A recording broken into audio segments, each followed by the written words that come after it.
Assalamualaikum warahmatullahi wabarakatuh. Let me introduce myself. My name is Vera Perlia, NIM 2302020010.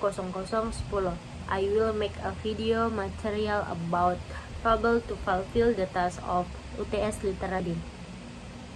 A fable is a short that teaches a lesson of conveys a moral.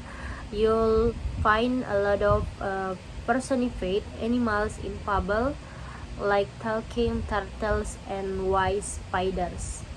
Fables are closely associated with fairy tales. While fairy tales can also feature talking animals, they don't have to feature a solid moral or lesson as fables do. Fairy tales are more focused on entertainment, often with fanciful pops of magic and color, yang artinya fable adalah cerita pendek yang mengajarkan pelajaran atau menyampaikan moral. Anda akan menemukan banyak hewan yang dipersonifikasikan dalam fable, seperti kura-kura yang dapat berbicara dan laba-laba yang bijaksana. Fable terkait erat dengan dongeng. Meskipun dongeng juga dapat menampilkan hewan yang dapat berbicara, dongeng tidak harus menampilkan moral atau pelajaran yang kuat seperti halnya dengan fable. Dongeng lebih berfokus pada hiburan, seringkali dengan sentuhan keajaiban dan warna yang fantastis.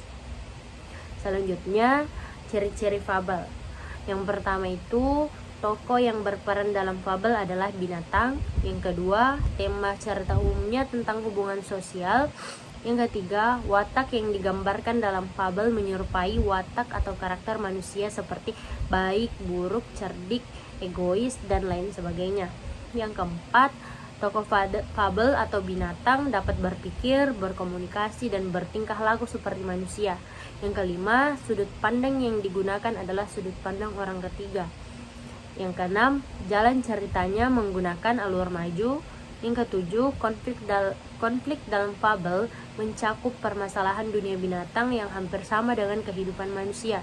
Yang kedelapan, fable lengkap dengan penggunaan latar tempat, latar waktu, latar sosial, dan latar emosional. Yang kesembilan, ciri bahasa yang digunakan dalam fable bersifat naratif atau berurutan, di mana berupa dialog yang mengandung kalimat langsung dan menggunakan bahasa informal sehari-hari. Yang ke-10, mengandung amanat atau pesan bagi pembacanya.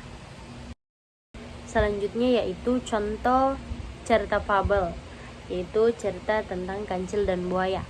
Pada musim kemarau panjang, tumbuhan yang menjadi makanan bagi para hewan di hutan banyak yang mati dan mengering.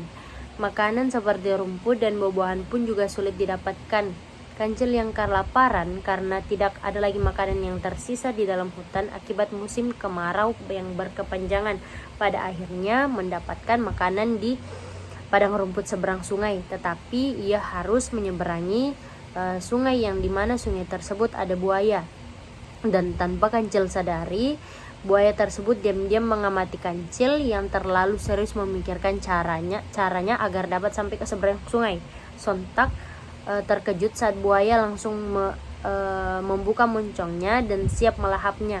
Ia semakin berpikir keras bagaimana caranya agar bisa selamat dari terkaman buaya dan mampu menyeberangi sungai menuju padang rumput subur yang dilihatnya tadi.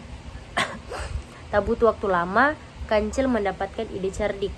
Wahai buaya, apakah kau tidak kasihan kepadaku? Aku belum makan sejak kemarin. Jika kau ingin menjadikanku santapanmu, aku rela menyerahkan diri. Namun, izinkanlah aku untuk makan terlebih dahulu. Bukankah jika aku sudah makan, maka nanti dagingku akan lebih banyak? Kata kancil memelas. Kau sedang tidak mengerjaiku kan, kancil? Tanya buaya yang tidak percaya dengan rencana kancil. Bukan begitu buaya, kau jangan khawatir. Saat ini tubuhku terlalu kurus. Jika aku makan terlebih dahulu di padang rumput di seberang sungai, maka tubuhku akan menggemuk.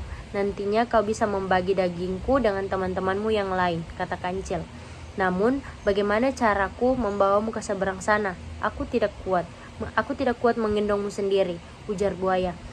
Bukankah nanti akan memakanku bersama kawan-kawanmu? Kalau begitu, panggillah mereka, minta mereka berjajar dari sini hingga ke seberang sungai, pinta Kancil.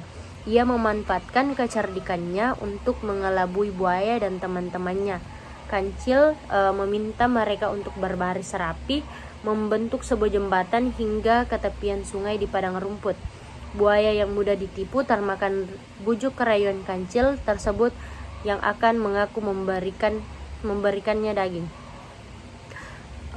Pesan moral dari cerita Kancil dan buaya yaitu sama seperti halnya Kancil, kita juga memiliki kecerdikan seperti manusia. Namun, apakah kecerdikan tersebut akan digunakan untuk hal baik atau justru memanfaatkannya untuk sesuatu yang buruk, misalnya mengelabui orang lain? Kecerdikan yang kita miliki harus digunakan untuk hal-hal yang baik dan tidak merugikan orang lain. Selain itu, janganlah kita seperti buaya yang mudah tertipu dan terhasut sesuatu demi nafsu semata.